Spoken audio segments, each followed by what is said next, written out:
Let's take a look at conflict styles. There are 5 possible conflict styles. The forcing conflict style user attempts to resolve the conflict by using aggressive behavior. The forcing approach attempts to satisfy one's own needs at the expense of others if necessary. Better organizational decisions will be made, assuming the forcer is correct, rather than less effective, compromised decisions. The disadvantage is that the overuse of this style leads to poor relationships, hostility, and resentment towards its user. Use this style when the conflict is about personal differences between others, maintaining close, supportive relationships is not critical, and conflict resolution is urgent. The avoider conflict style user attempts to passively ignore the conflict rather than resolve it. Avoiders refuse to take a stance, physically leaving it or escaping the conflict by mentally leaving. Avoiding may maintain relationships but would hurt through conflict resolution. The disadvantage of this style is the fact that conflicts do not get resolved. An overuse of this style leads to conflict within the individual. Use the avoiding style when one's stake in the issue is not high. Confrontation will damage a critical working relationship, and a time constraint necessitates avoidance.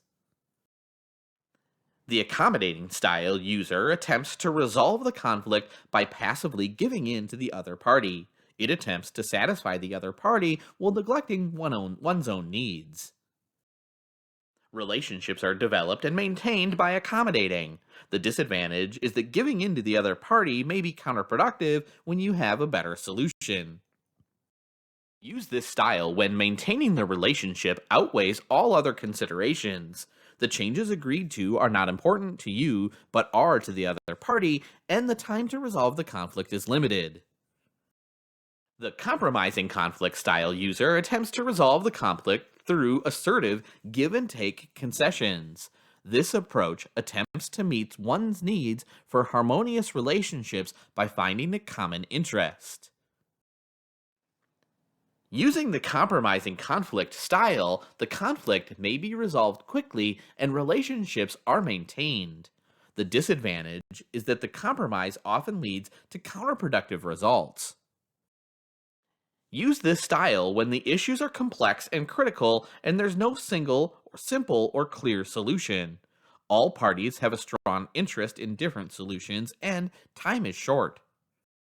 The collaborating conflict style user assertively attempts to resolve the conflict with the best solution agreeable to all parties. The focus on finding the best solution to the problem that is satisfactory with all parties.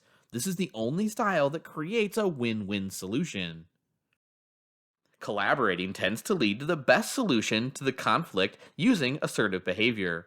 One great disadvantage is the time and effort that it takes to resolve the conflict, which is usually greater and longer than with any other style. The collaborating style is appropriate when maintaining relationships is important, time is available, and it's a peer conflict.